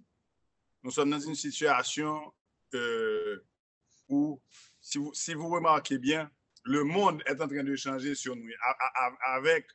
Avec l'élection américaine, nous remarquons qu'il y a un changement drastique, ou du moins nous le souhaitons, qu'il y aura un changement drastique dans l'approche américaine vers les pays du Sud. Et ça, je l'ai dit tout à l'heure, nous avons quelque chose en commun, c'est c'est d'être respecté. C'est le respect, point barre, par tous. Donc là, nous voyons et nous avons constaté un changement, et un changement de ton, et un changement d'attitude aussi, déjà dans la nouvelle administration américaine qui est en train de se préparer à la transition avant de la prestation de serment. Donc, tout ceci pour vous dire que le monde en tout cas, à partir du gouvernement américain, on souhaite qu'il y ait un changement de ton et un changement d'attitude envers nos pays et avec beaucoup plus de respect, comme je l'ai dit, dans un premier temps. Et dans un deuxième temps, on a parlé de l'hostilité qu'il y aurait pu avoir vers les pays du Sud. Donc ça, nous avons vécu 4 ans de ça. Nous avons vraiment vu ce qui se passe quand nous avons une administration qui est un peu très agressive, qui a traité l'Afrique des pays de M, sans citer de nom, et aussi Haïti. Donc j'avais eu à intervenir là-dessus pour rectifier le tir et pour dire que les pays du Sud, l'Afrique et Haïti sont des pays à respecter, sont des pays qui ont une histoire, qui ont un historique de collaboration, de participation, et aussi des pays qui passent des situations difficiles, mais ce n'est pas parce qu'ils passent des situations difficiles qu'il faut perdre le respect. Et ceci est excessivement important à mes yeux. Et tout commence par là. Tout commence par le respect mutuel et aussi des plus grands vers les plus petits. Donc, ceci dit, moi, mon approche, c'est une approche j'essaie d'avoir une approche très pragmatique à certains de ces problèmes auxquels nous faisons face. Et principalement pour dire qu'il est important, il est nécessairement obligatoire, d'avoir cet espace de dialogue et de collaboration, de tacler les problèmes de manière commune, ensemble, d'avoir la solidarité l'un avec l'autre, de se parler, d'échanger, de se respecter et de continuer à se battre pour l'émancipation des peuples, de nos peuples. Donc, c'est principalement ça, l'approche globale dont je parlais. Je vous emprunte justement ce beau flambeau qui est ce mot de solidarité, qui fait partie de nos valeurs du Sud, qu'on soit des Caraïbes, qu'on soit de l'Amérique latine, qu'on soit d'Afrique, qu'on soit d'Asie, ou même en fait ça fait partie en fait des valeurs humaines. Mais beaucoup en parlent, mais peu le réalisent, surtout en temps de véritable crise. Or, en début de la pandémie, à un moment où beaucoup de pays avaient tourné en fait le dos à notre cher continent, l'Afrique, le Maroc, lui, est demeuré fidèle à ses engagements, fidèle à ses valeurs.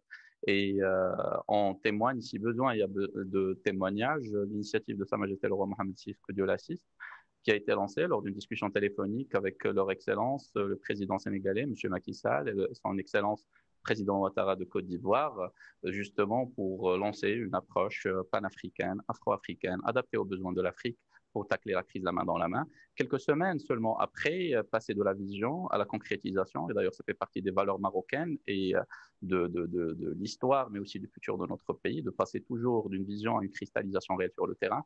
Une quinzaine d'avions cargo étaient partis à une quinzaine de pays africains frères sur toutes les sous-régions de notre continent, au nord, au sud, à l'est, à l'ouest et au centre, apportant une aide à un moment où justement nous aussi on était en train de nous battre pour combattre la crise. On a pensé à nos frères, on a partagé avec eux le peu que nous avions et qui est devenu justement beaucoup et qui est devenu en fait un symbole de cette coopération et de cette solidarité sud-sud, une aide en fait humanitaire, une aide aussi paramédicale, et qui de meilleur justement pour en parler que mon cher ami, c'est Mohamed Mfral, ambassadeur directeur général de l'ANCI, pour nous parler justement de cet épisode très, très important, incrusté justement désormais dans les annales de la belle histoire de notre Afrique, une Afrique unie, dans les bons moments, mais aussi dans les moments de défi, et pour nous parler aussi de l'importance de cette coopération sud-sud dans la coopération internationale pour le Royaume du Maroc. C'est Mohamed, la parole est à vous.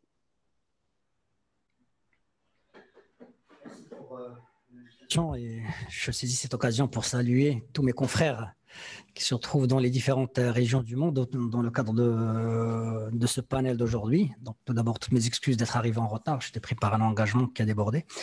En tout cas, comme vous l'avez si bien dit, le Royaume du Maroc et à sa tête Sa Majesté le Roi Mohamed VI, que Dieu l'assiste, sont engagés pour porter et mettre en œuvre cette volonté de coopération sud-sud qui a été consacrée dans l'adoption de la Constitution de 2011 par le peuple marocain. Et Sa Majesté, très tôt, après l'arrivée du Covid, a lancé cette initiative qui appelait les différents chefs d'État africains à mettre en place un cadre pragmatique à la fois, mais aussi concret, qui vise à apporter des solutions à la fois sur le plan sanitaire, social et économique.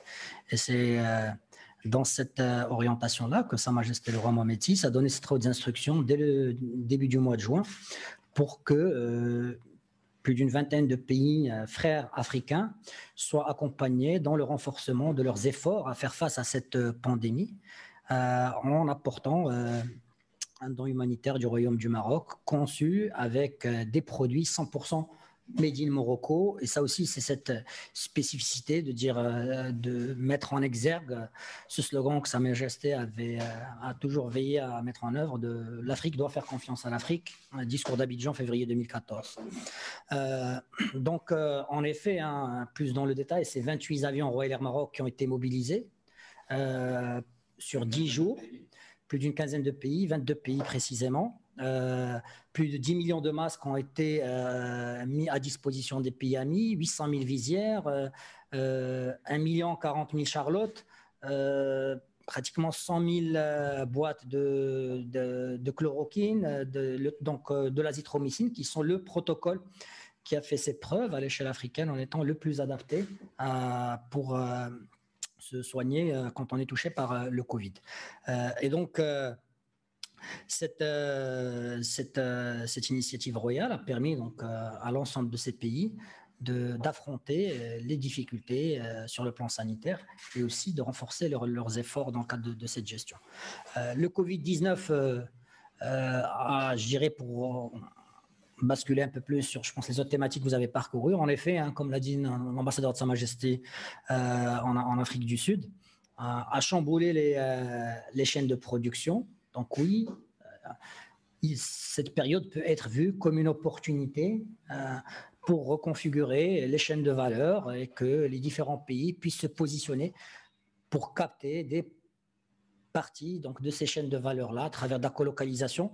Le Maroc, sur les derniers mois, a permis en fait de se renforcer dans cette dynamique-là, de captation de nouvelles capacités de colocalisation et de coproduction, puisque plusieurs partenaires internationaux ont signé des conventions d'investissement et de développement des capacités au Maroc, notamment à travers la région de Tanger-Med en tant que hub régional, mais aussi globalement en tant que Maroc, en tant que hub régional et continental, aux portes de l'Amérique et du continent européen.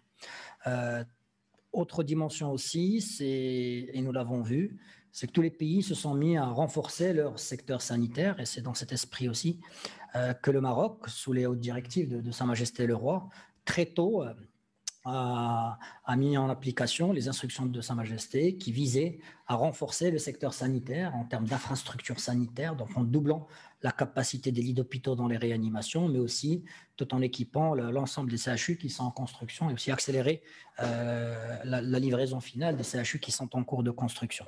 Deuxième composante sur le plan de Maroc, dans le cadre de cette gestion du Covid, c'est aussi anticiper la reprise économique.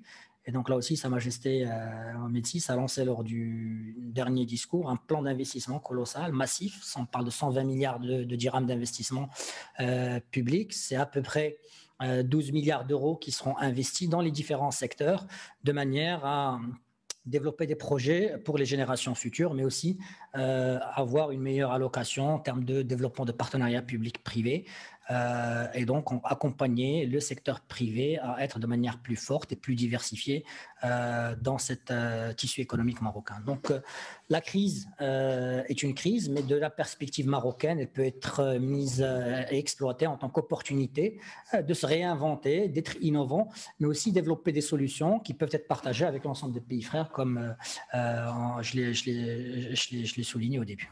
Voilà, je vous remercie. Excellent, merci, excellence, cher ami. Excellente intervention. Justement, je profite de cette objectivité qui est très réaliste, qui reprend en fait l'élément humain, le développement humain et social au centre justement de cette coopération, mais avec un réalisme qui est économique, parce qu'il faut créer de la prospérité quelque part pour financer aussi justement cette solidarité, pour financer ce développement, ce qui est très important. Or, qui parle en fait de développement économique, on le sait, la spécificité aussi du Sud, c'est la diversité, et pas uniquement ethnologique ou géographique, je dirais, mais en même temps, même d'un point de vue de taille des pays, tous les pays n'ont pas le même niveau de développement. Donc, comment encourager en fait une intégration économique, voire même en fait des zones de libre-échange interpays. On sait que tout ce que la ZLECA deviendra opérationnel dans quelques semaines, à partir en fait à partir de 2021.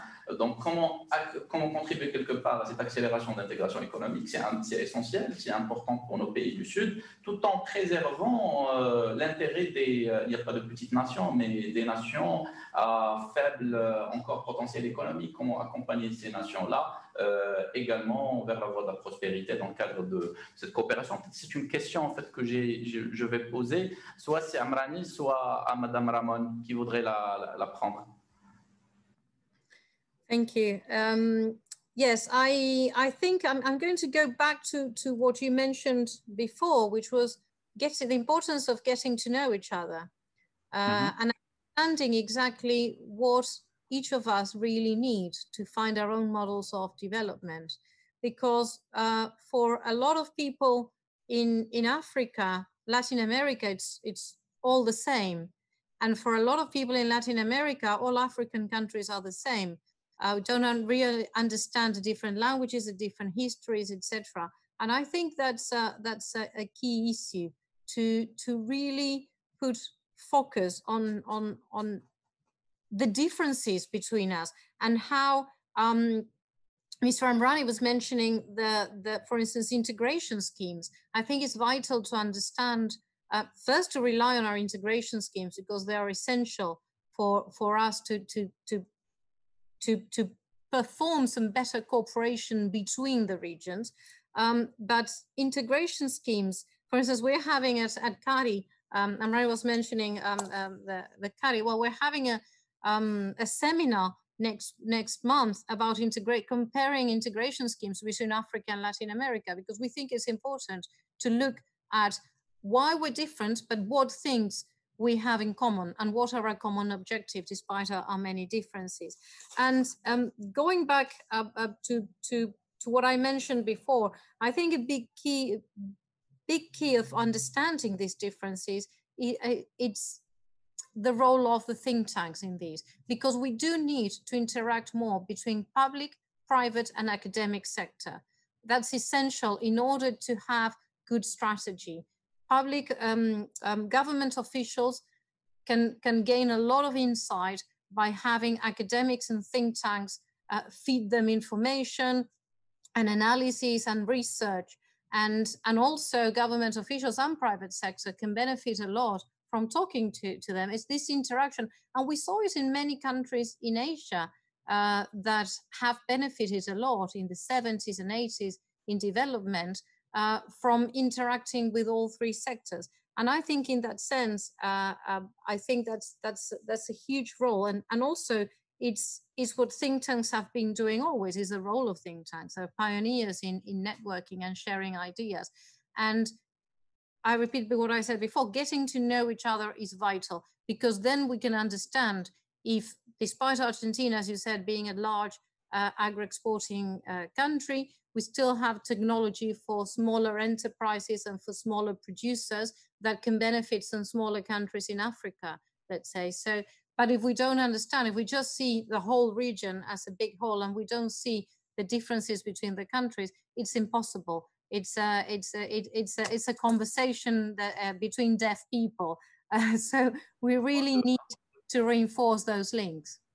Excellent. Actually, you answered actually most of the elements of the question, and you went even beyond the expectations since you are preparing my next question. So muchísimas gracias, Carola. The point actually, and I remember from visiting Argentina, is that you developed, guys, some very specific models. In all around the world, everybody's talking about logistics zones that are beyond actually 1 million square meters. Well, in Argentina, you had your own model that is less than 10,000, but is adapted on the development of every region, and it's succeeding.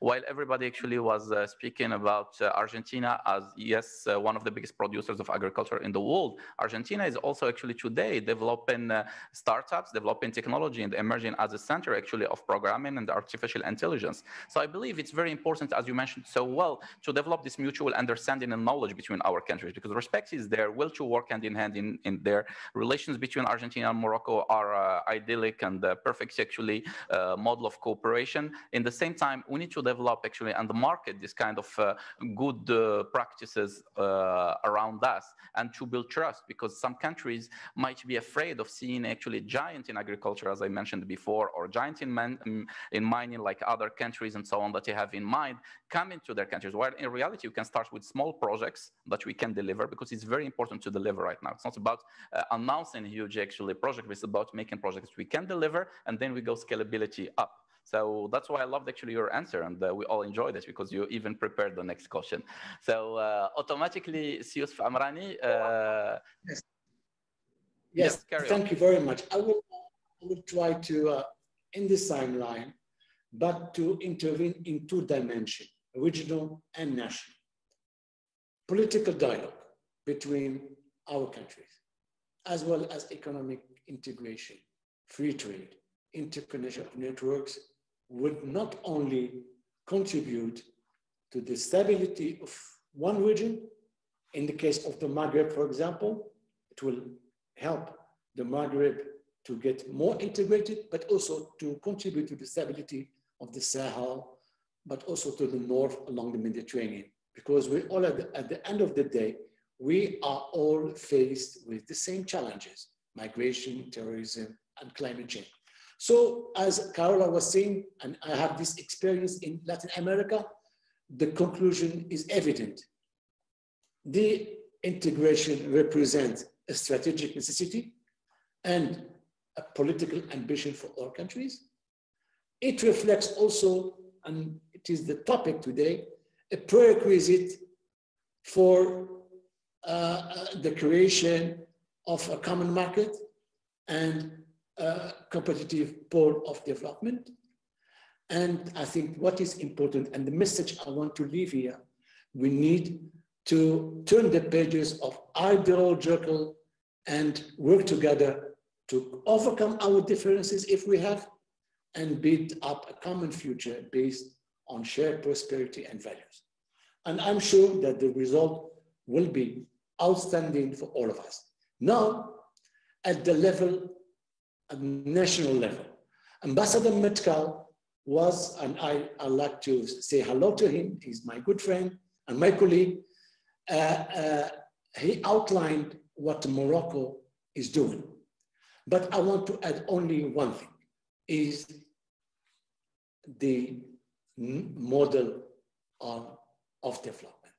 And in line with this dynamic, Morocco today, and I want to finish by that, is in the process of finalizing with confidence and determination a new model of development that breaks, it's important, the patterns of past shortcomings and opens the door to a better future.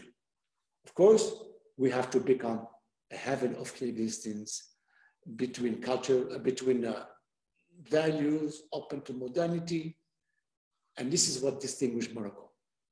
So today, I think maybe if I speak under the control of Metkal, who is in Morocco, I think in the few weeks, we will have a new model of development. We'll focus on important issues: regional government, support for the enterprises, and so on. So this is important. So we have to work both at the regional regional scheme and at locally at the level of a country. So I completely share the view that was expressed by Carola, because I stayed about 10 years in Latin America. So I know the experience, how they were able, even if countries have differences, Argentina, Brazil, Peru, Chile, they were able to work together and build something together. They didn't overcome their political differences or their regional disputes or territorial disputes, but they decided to work together to build a better future. Thank you. Thank you very much, and it's always a pleasure actually to profit from your rich experience in the South, in Africa and in Latin America, and to listen to you and to your ideas, Ambassador Amrani. Thank you very much. Much appreciated. Je vais me tourner vers Premier ministre Ziguélé. Excellence, vous parliez tout à l'heure de cette notion justement de la place de l'humain, que le plus important n'était pas de parler uniquement de ressources. Il fallait changer justement cette image d'une Afrique qui est tout le temps à la quête de la charité, ce qu'elle n'est pas, et de ce développement qui est toujours en fait en lien avec la recherche de financement, qu'il fallait mettre le cheval avant la charrue, qu'il fallait développer des projets qui sont là, qui sont bancables, des projets qui sont concrets, qui répondent aux besoins de nos pays, mais en même temps dans une logique de coopération mutuelle interdépendante. Et vous aviez annoncé l'importance de l'investissement dans l'humain. Et ça vient d'être mentionné justement par l'ambassadeur Amrani, l'humain comme centre du nouveau modèle de développement. Il y a une commission spéciale qui a été nommée par notre souverain qui travaille dessus. L'humain comme principal bénéficiaire, mais aussi comme principal acteur du modèle de développement au Maroc. Mais en même temps, c'est quelque chose, j'imagine, elle est commune à tous nos pays d'Afrique. Justement, comment développer cet humain dans le cadre de cette coopération sud-sud, aussi bien entre nos pays africains qu'à travers une coopération entre les AAA. Excellence. Voilà.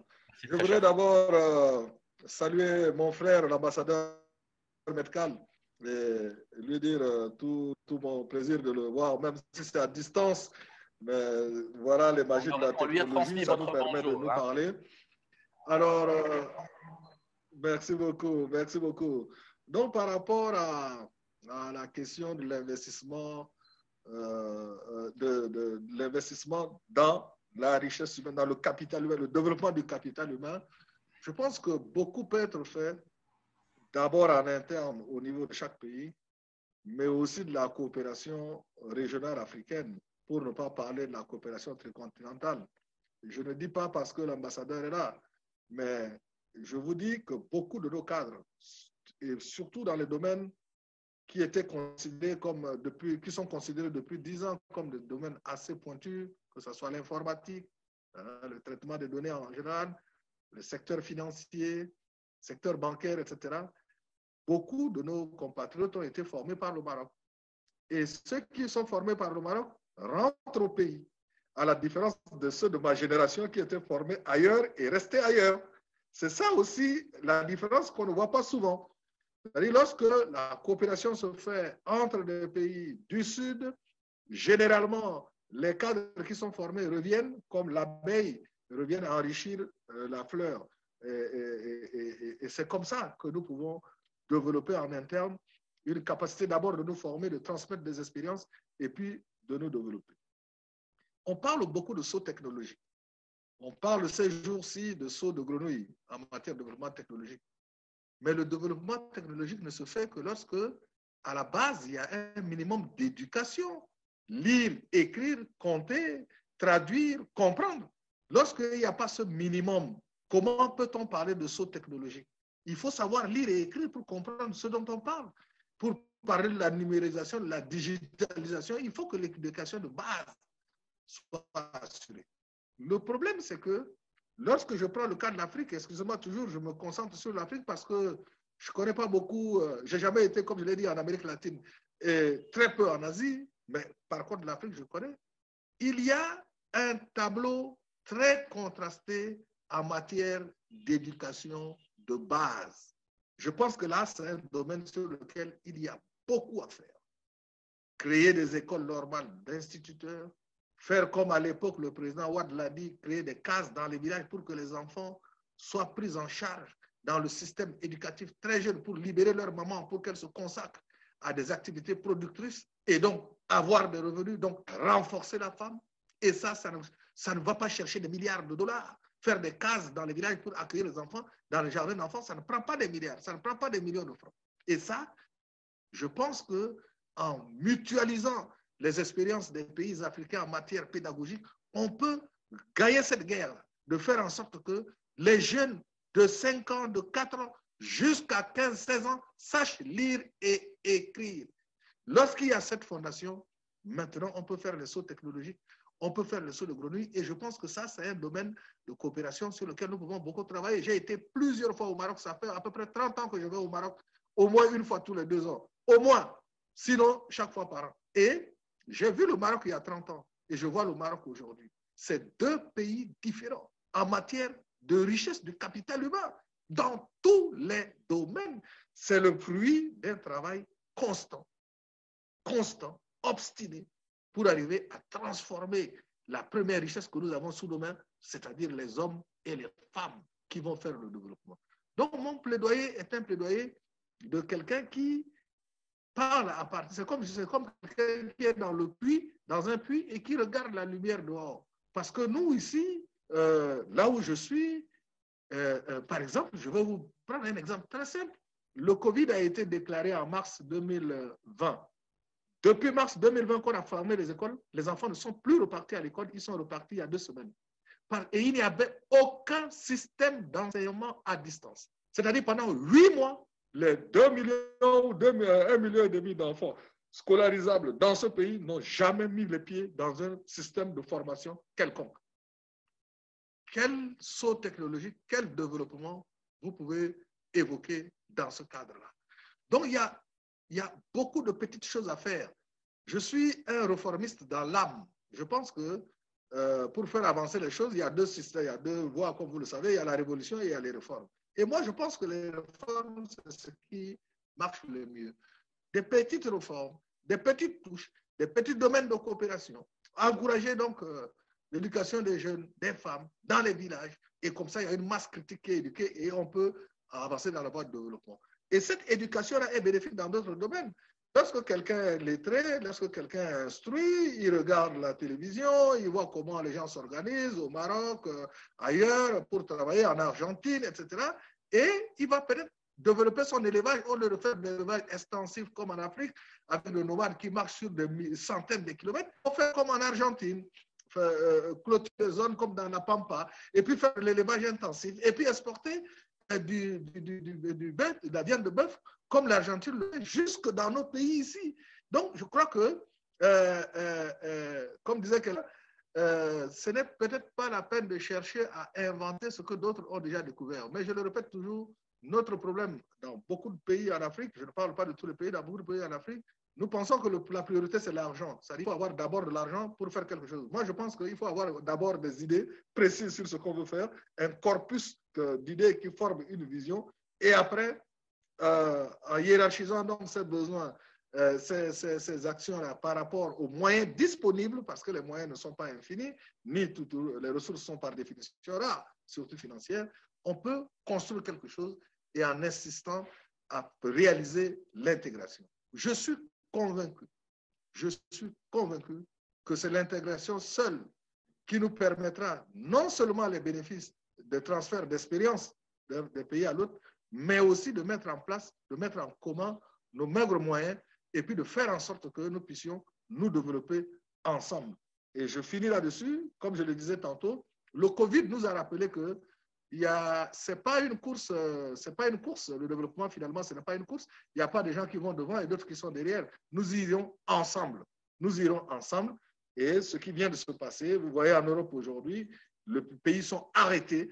Hein, des générations de personnes à qui on a appris que lorsque vous perdez une journée sans gagner de l'argent, c'est la mort. Aujourd'hui, ils sont obligés de rester confinés pendant des jours et des jours parce que tout simplement, la loi de la nature fait qu'à un moment donné, il y a un retour manivelle. Et nous rappeler que ce qu'il faut faire, c'est de se concentrer sur des priorités. Et lorsqu'on se concentre sur des priorités, on trouvera toujours les moyens, lorsqu'on a la volonté de vivre ensemble et de se développer ensemble pour développer ce qui est essentiel, c'est-à-dire le capital humain. Je vous remercie. Merci, Excellence. Alors, de chez M. Lamotte, tout à l'heure, j'avais repris un flambeau qui était celui du respect. De chez vous, permettez-moi de prendre ce flambeau pour tisser mon fil d'Ariane, qui est celui de priorité, et de me tourner vers mon voisin de gauche, si on peut le dire. Si Mohamed Mtkhal, dans une dernière question, avant justement de clore cette belle et riche session, quel futur justement pour la coopération internationale après le Covid-19? En tout cas, le monde Covid et post-Covid nous a montré que le futur doit être construit autour de 3 principes. Une dimension humaine, une dimension fédératrice, une dimension innovante.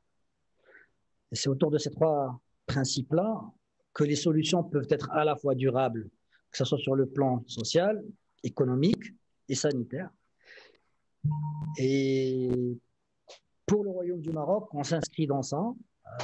Et notre volonté aujourd'hui, c'est capitaliser sur un acquis qui a été développé grâce à la vision de Sa Majesté le roi Mohamed VI sur les 20 dernières années, puisque le Royaume a pu mettre en place un écosystème qui regroupe à la fois des acteurs du secteur public, des acteurs du secteur privé, mais aussi de la société civile qui sont engagés dans cette volonté de coopération sud-sud. Et donc aujourd'hui, la prochaine étape va être la mise en place, la création de ce réseau des acteurs nationaux de la coopération sud-sud, qui visera donc, qui regroupera ces 3 types d'acteurs, donc l'AMSI et l'ensemble des opérateurs publics engagés dans cette dynamique, les opérateurs du secteur privé et financier, et aussi la société civile, avec comme objectif principal, c'est renforcer l'ensemble des actions de coopération à travers une plus grande coordination, mais aussi une capacité d'impact plus forte, puisque en mettant en union l'ensemble des efforts de ces différents acteurs, forcément, les solutions sont plus impactantes et plus importantes.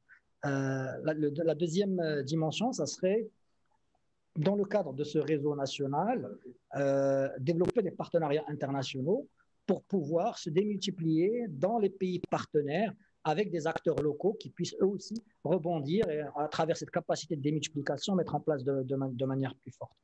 Enfin, la troisième dimension, ça serait capitaliser sur ces partenariats et cet acquis qui est cet outil national pour pouvoir fédérer toute une série de bailleurs pour renforcer leurs actions, que ce soit sur l'Amérique latine, que ce soit sur l'Afrique, que ce soit sur la région des Caraïbes. Voilà, je vous remercie.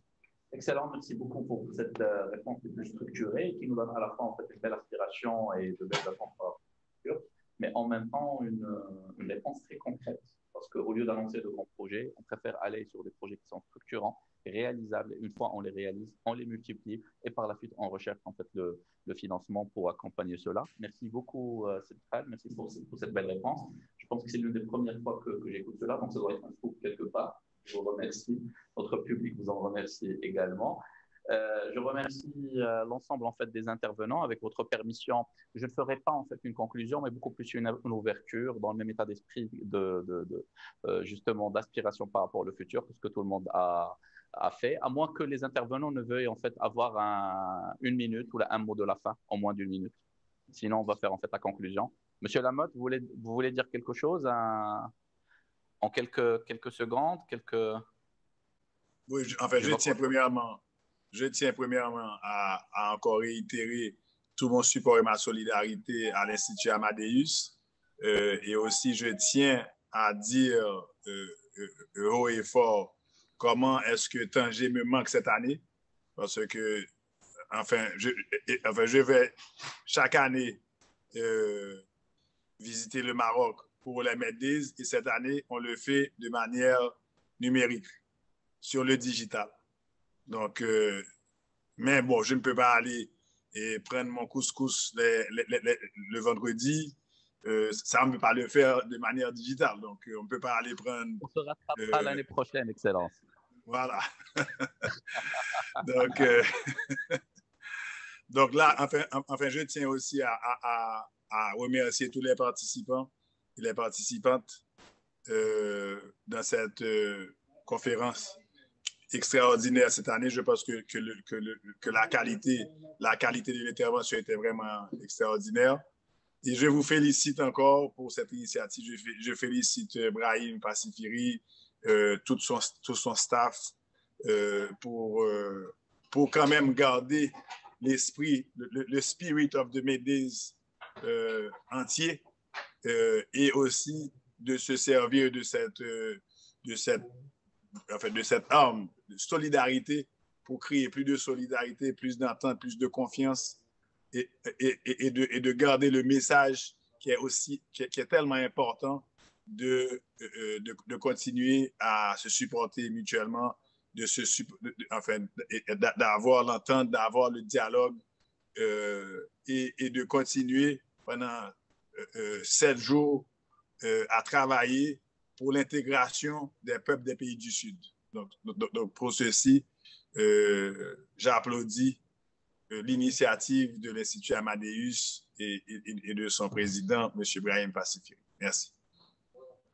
Et à notre tour, nous vous remercions tous au nom en fait, de Sibrahim, d'Amadeus et pour votre amitié, pour votre sincérité, d'avoir toujours été là, un membre de la famille. On a aussi un véritable ami en fait, du Royaume du Maroc de première heure. Donc au plaisir de vous revoir très très bientôt de manière réelle et non pas virtuelle cette fois-ci, et avec 2 couscous à la place là. Merci beaucoup.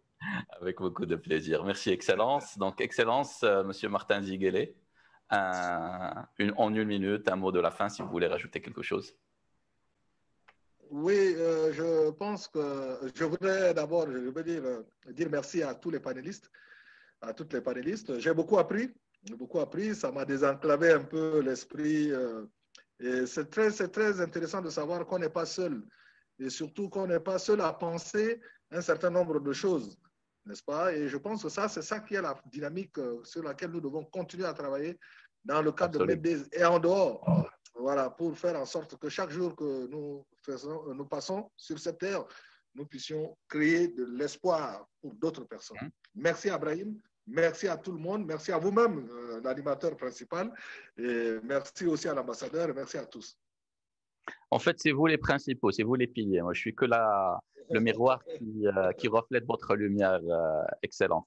Et je vous souhaite bon courage pour votre campagne. Merci beaucoup, merci. Merci beaucoup. Merci beaucoup. Donc, Señora Ramon. Thank you. Well, I'll also briefly join in congratulating Institut Amadeus for still holding this so important forum. This year has been very, very difficult for all of us. And I think the key has been adaptability, flexibility, and transforming all our institutions, both think tanks as well as private businesses and public sector alike. So it's very important, I think, as I said, to continue connecting people and continuing to connecting thoughts and ideas. And we need innovation and ideas, and still being able to hold this forum, albeit in a digital way, it's crucial. So I thank you all, congratulate you. And I think we have to continue working together and thinking and doing things, as Amadeus Institute likes to say. Thank you very much. Thank you, Deputy Minister and dear friend. Ambassador Amrani.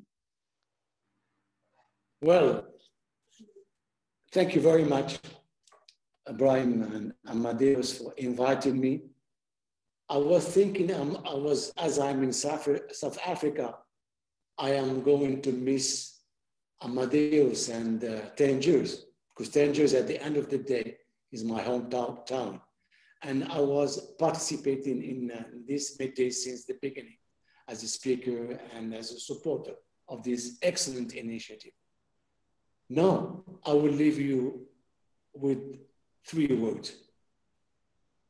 I think what we need today to overcome this situation and to build up a prosperous and a safer world, 3 magic words.